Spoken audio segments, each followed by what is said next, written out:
Hi everybody, welcome to the video. और आज की वीडियो में हम बात करेंगे nature and scope of human resource management.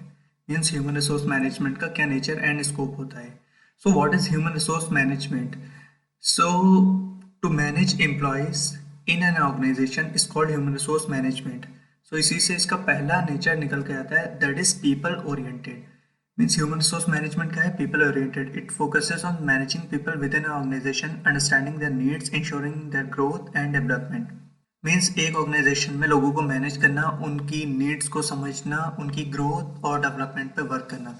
सो ऐसा होता क्यों है कंपनी में? हम तो एम्प्लॉयज़ को उनके वर्क के बदले सैलरी दे रहे हैं, बट जब हम उनकी नीड्स को अच्छे से समझते हैं कि क्या उनकी ज़रूरतें हैं, उनकी ग्रोथ और डेवलपमेंट पे काम करते हैं, सो वो अपना बहुत बेस्ट देते हैं अपने वर्क में। और इससे होता क्या है, जो भी हमारे ऑर्गेनाइजेशन का एंड ऑब्जेक्टिव है वो अचीव करने में वो हमारी हेल्प करते हैं। मीन्स एक ऑर्गेनाइजेशन का ऑब्जेक्टिव क्या होता है? अल्टीमेटली उसका ऑब्जेक्टिव होता है profit making.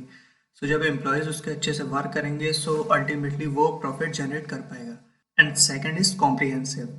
Human resource management सिर्फ हायरिंग और फायरिंग तक ही लिमिटेड नहीं है। It is a very vast field.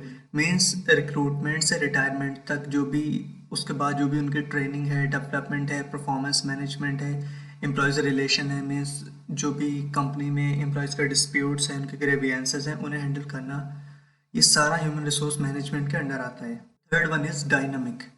C, everyday technology is changing, the needs of the people are changing. सो इसी के साथ साथ हमारे ह्यूमन रिसोर्स मैनेजमेंट को भी चेंज होना पड़ता है। मीन्स अगर लोगों की नीड्स चेंज हो रही हैं, जो भी टेक्नोलॉजिकल एडवांसमेंट हो रहे हैं, उन्हें अडॉप्ट करना बहुत ज़्यादा ज़रूरी है। इसका एक बहुत अच्छा एग्जांपल है कि आजकल कंपनीज में क्या यूज़ होने लगा है, अटेंडेंस ट्रैकिंग सिस्टम। मीन्स जब भी कोई एम्प्लॉयज़ आते हैं तो वो अपना थंब इम्प्रेशन से एंट्री करते हैं ऑफिस में, और जाते हुए भी छुट्टी के टाइम वो अपना थंब इम्प्रेशन देते हैं। At the end of the month उनके कितने दिन वो प्रेजेंट रहे कंपनी में, कितने उनके हाफ डेज हैं, कितनी लीव्स हैं, उसके हिसाब से उनकी सैलरी जो है उनके अकाउंट में क्रेडिट हो जाती है।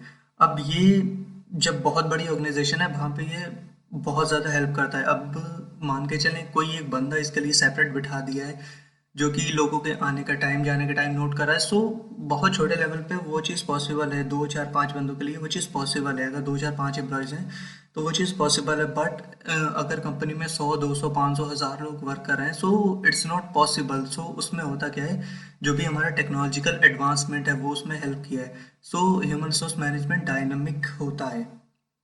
It is a strategic function. अब इसमें क्या होता है, ह्यूमन रिसोर्स मैनेजमेंट जो मॉडर्न एचआरएम है वो स्ट्रेटजीज से काम करता है। हमारे ह्यूमन रिसोर्स प्रोफेशनल्स जो होते हैं वो ऑर्गेनाइजेशन के जो सीनियर मैनेजमेंट होता है उनसे कोलैबोरेट करते हैं, जो भी उनका मिशन और विजन है कंपनी का उसे जानते हैं, और उसके हिसाब से हमारी वर्क फोर्स प्लानिंग और जो भी आगे की चीज़ें हैं उन चीज़ों को प्लान करते हैं एक स्ट्रेटजी बना के। And the final is it's a continuous process. अब कोई भी ऑर्गेनाइजेशन है वो 2 4 5 या 10 दिन के लिए इस्टेब्लिश नहीं हुई है, वो एक बहुत ही लॉन्ग टर्म के लिए इस्टेब्लिश की गई है, और उसका अल्टीमेट गोल है प्रॉफिट मेकिंग। सो ऐसे में होगा क्या, जब उसके एम्प्लॉयज़ हैं वो अच्छे से इंगेज होंगे, उनकी नीड्स जो हैं वो फुलफिल होंगी, सो वो अपना काम में बहुत ही बेस्ट दे पाएंगे, और जो भी हमारे ऑर्गेनाइजेशन का एंड गोल है वो अचीव करने में हमारी हेल्प करेंगे। Now scope of HRM. So सबसे पहले इसका स्कोप क्या है, वर्कफोर्स प्लानिंग।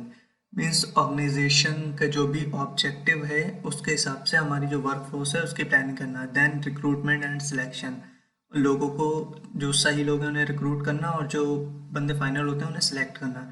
देन उनकी ट्रेनिंग एंड डेवलपमेंट करवाना।